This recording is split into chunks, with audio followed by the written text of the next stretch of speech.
All right, good morning. My name is Ben Brown. I work in the Department of Agriculture Development and Environmental Economics at Ohio State University. And today we're going to be talking about the Dairy Margin Coverage Tool. This is the tool that's available to dairy producers provided by the United States Department of Agriculture, the Farm Service Agency. It was developed by Mark Stevenson at the University of Wisconsin, provided a great tool for dairy producers to use, not only in this year, but for future years to come. And so we're going to walk through some of those things today, just kind of give you an overview so that way when you as a dairy producer go in and look at this tool, you're able to use it and help make some of the best decisions that you possibly can for your dairy operation in the future years. This tool, to access it, if you want to go to our website at osufarmmanagement.edu, it'll take you to our web page where you see a little bit of an announcement, but over here on the left there's a couple of tabs related to the different areas that we worked on under farm management. You'll notice a 2018 Farm Bill tab. Go ahead and click on that Farm Bill tab and it'll take you to the dairy resources where you can access the tool. It's also available at www.goosu.edu/dairy decision. And you can access this dairy resource tool that we're talking about right here. So I'm going to go ahead and go. I've already got our website pulled up. So again, this is what you'll see when you click on the 2018 Farm Bill tab. If you're looking for meetings around the state of Ohio, we do offer several of those in the coming weeks. And we'll do the same for crops with ARC and PLC training when we get later into the year. But you'll notice that we've seen or have several meetings lined up for the year around the state. We aren't doing them in every county for the dairy, just due to the concentration of dairy in parts of the state. We don't have a lot of dairy in some counties, and just as similar as we don't have some corn and soybean producers in Southeast Ohio either. And so we are offering programs on a county basis, the day, the time, where they're located, and then a contact information if you're looking for more information. So if you're interested, check those out. We're going to go to the Dairy Resources tab right here, and we're going to select, we're going to scroll down to this dairy tool. You'll notice we have a couple other webinars and presentations that are available around dairy, overviewing some of the dairy programs, dairy risk, and then just the general overall farm bill. But we're going to go ahead and just click on this Dairy Margin Coverage tool right here. We're going to click, and it's going to load for us. It takes us to the Department of the Agriculture's Farm Service Agency's webpage. Like I said, this is a tool that they paid for with the University of Wisconsin to develop this tool.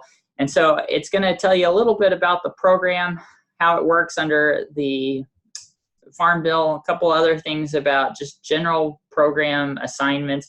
And then it's going to give you a disclaimer down here that the information is provided here is based on futures markets and is the best information as of today, but does not guarantee payments in the future, does not guarantee that the answers provided in here are going to be that going forward as things and markets do change. And so it gives you an agreement or disagreement selection down here. If you select disagree, it just comes up with this page that says not available, or it takes you back to the main page. We're going to go ahead and click agree here. And the first thing that you're going to see is this forecast tool. Now, it's important that I start out and explain a little bit about what's going on here. This forecast tool is tied to the futures market. And it's got a couple other things. It's not strictly just futures market, but it is tied to the futures market to create this margin that we see.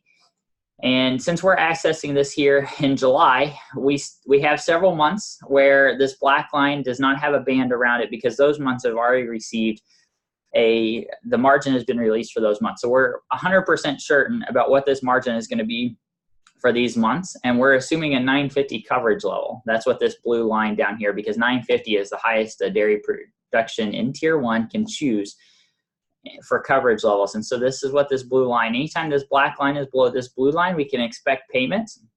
And again, as I talked about, this black line works its way out for the rest of the calendar year, or the selection coverage year, for the Dairy Margin Coverage Program based on futures markets. Now, the nice thing with futures markets is that they're unbiased, meaning that we know that they're going to likely be wrong, that their prices are probably not going to come in what the futures market is telling us, but we have no indication that they're biased either to high or low prices. We just know that given what today's conditions call for, this is what the market is suggesting. And the futures market is made up of available buyers and available sellers that come together and agree on a price. And so they have to agree on a price of what they think the futures market is going to provide for milk down the road. And so that's where this black line is coming from. This is largely the difference between the all milk price and then a calculated feed price, also based on futures. And we see this black line for our margin. Now, due to options, options are an underlying insurance policy basically for that futures market to basically give the buyer the right to own that physical asset.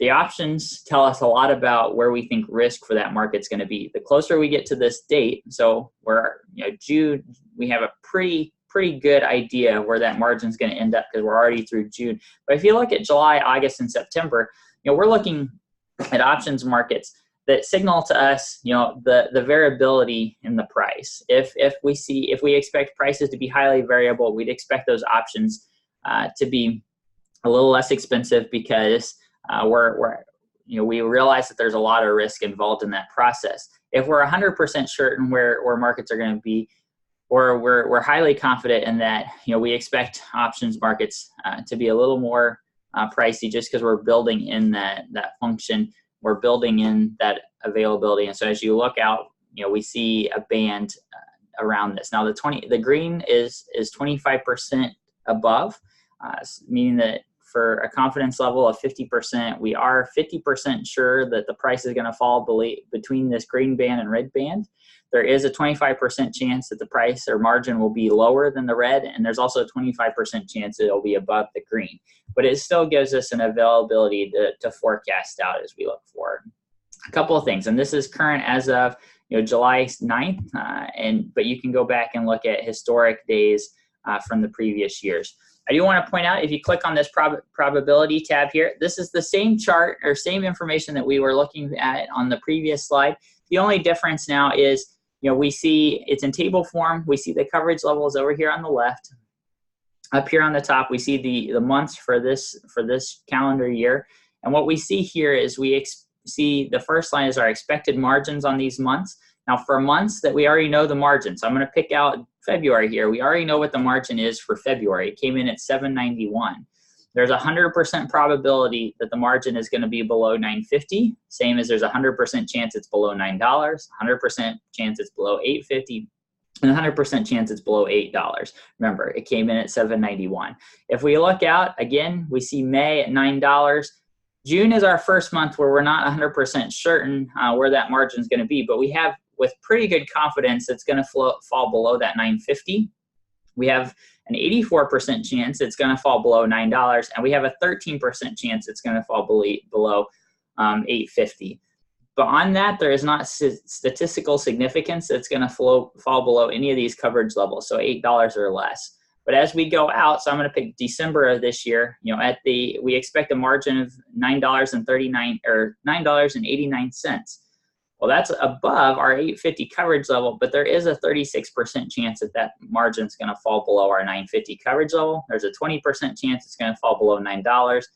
A 10% it's going to fall below $8.50, and so on down the line. But at least at our current expected margin, if we go back here and look, oops, sorry, wrong thing. Let's go back to the forecast graph. You see that black line above our $8.50 blue line down here.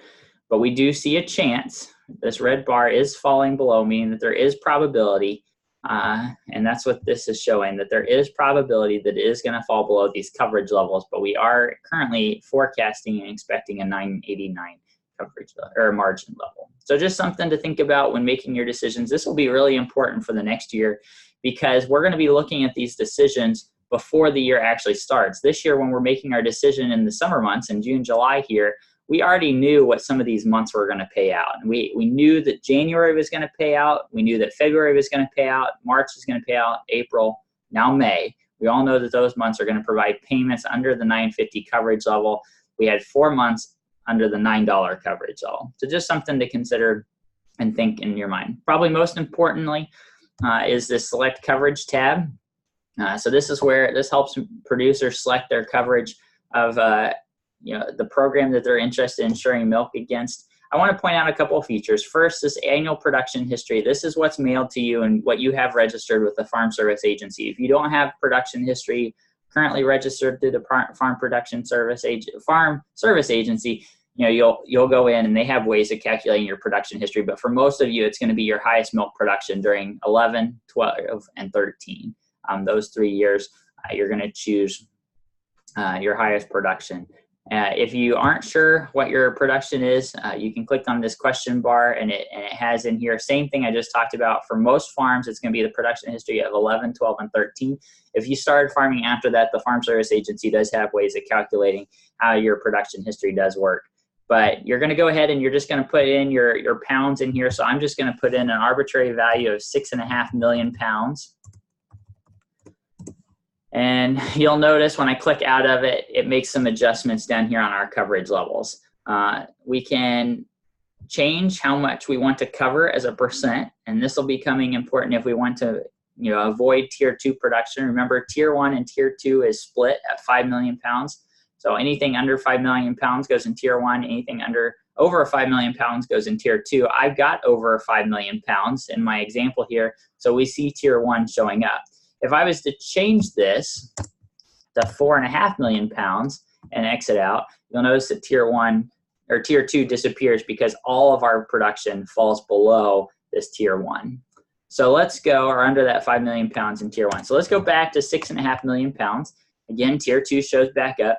Now let's drop our coverage level down to, let's say, 80%. Nope, let's go a little bit further. Let's go 70%. Now, we still have 6.5 million pounds of annual production history, but we're only going to cover 70%. So that means we have covered milk production of a little over 4.5 million pounds. That's below our 5 million pounds, and so all of it can fit in tier 1, and we see tier 2 disappear. So let's go back to 95% coverage, just for example. So we're ensuring that's the highest we can cover of our annual production.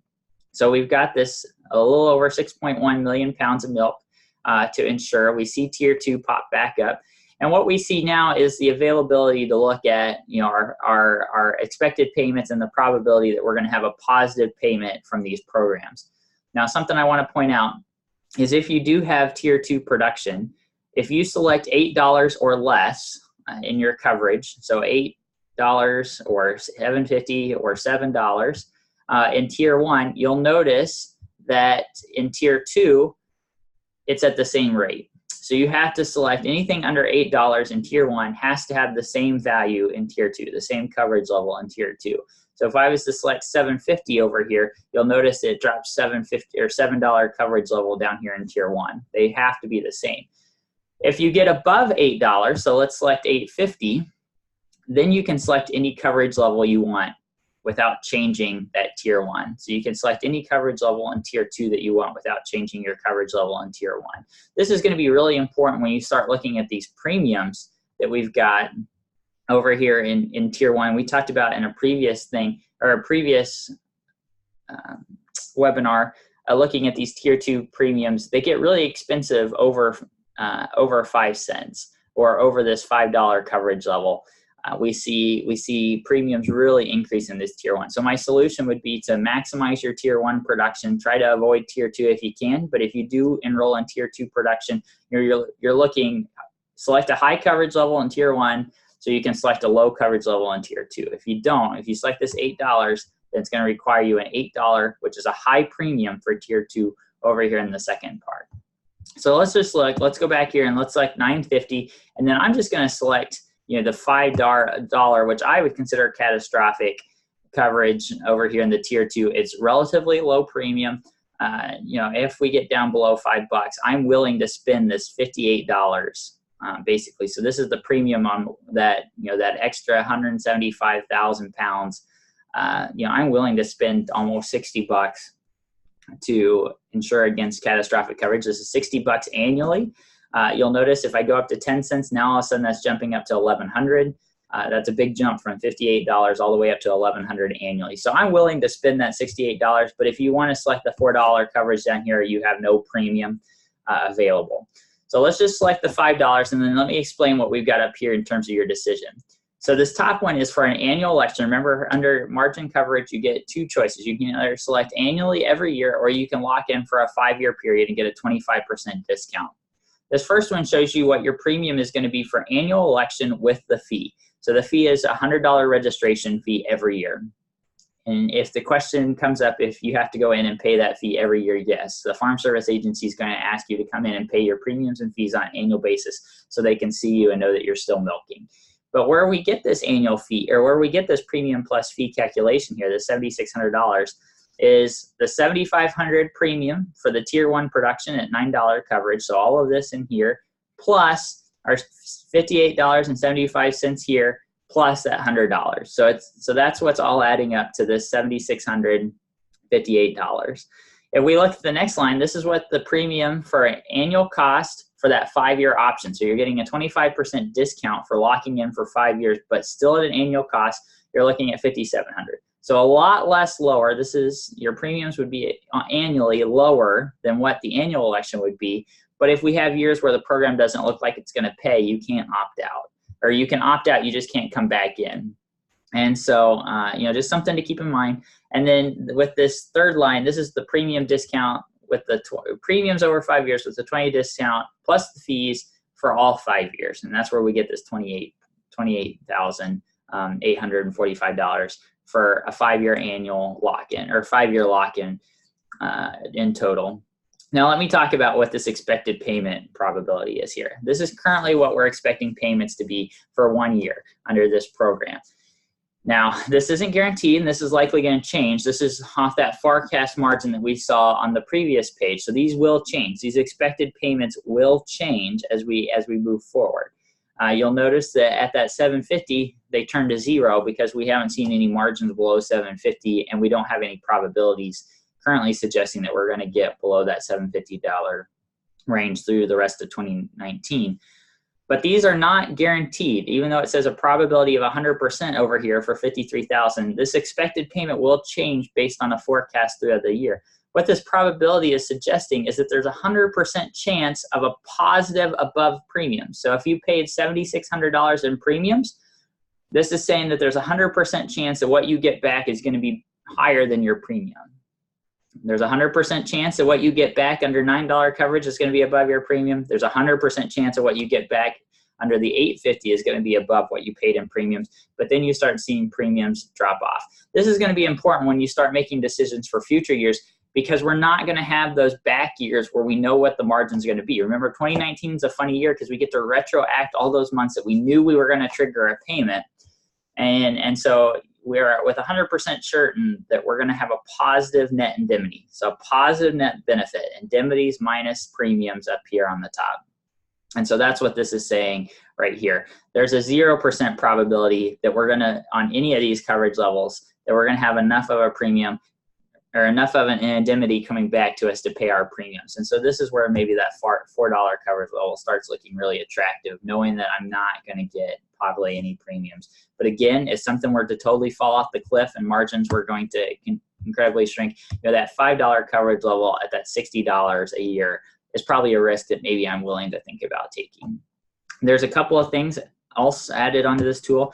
There is an option for this MPP premium. So for those producers that paid more into the MPP program than they got back in benefits, there will be a letter sent to you from your Farm Service agency explaining what your premium rebate would be. And so you can plug that in. I'm just going to put in $15,000 as just kind of as a lock-in option here, and it calculates and it tells me my two options for collecting on that premium rebate. The first option is taking 50% of that just in cash. So if I'm like, I just want my rebate in cash, I'm going to use it for other things, I get 50% of that, so $7,500. You get 75% of rebate if you then apply it to the new dairy margin coverage program for premiums, the $7,600 that I showed you up here earlier.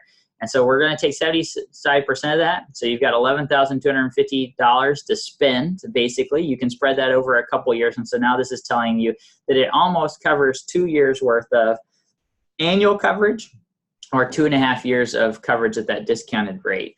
Remember, that's a 5-year lock-in, so you're getting the discount. So you're able to cover more years if you want to apply this. So this is just a way to help you use that rebate tool and figure out how you want to, if you want to take it in cash or spread it over the next few years of a DMC coverage.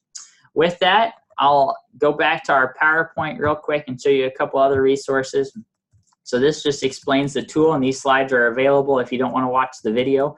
But this project is funded thanks to a partnership with the United States Department of Agriculture and the North Central Extension Risk Management Education grant, and we're thankful for their partnership. And as always, if you have any questions, feel free to send them to me at our website or at brown.6888.edu or at osu.edu. So brown.6888 at osu.edu.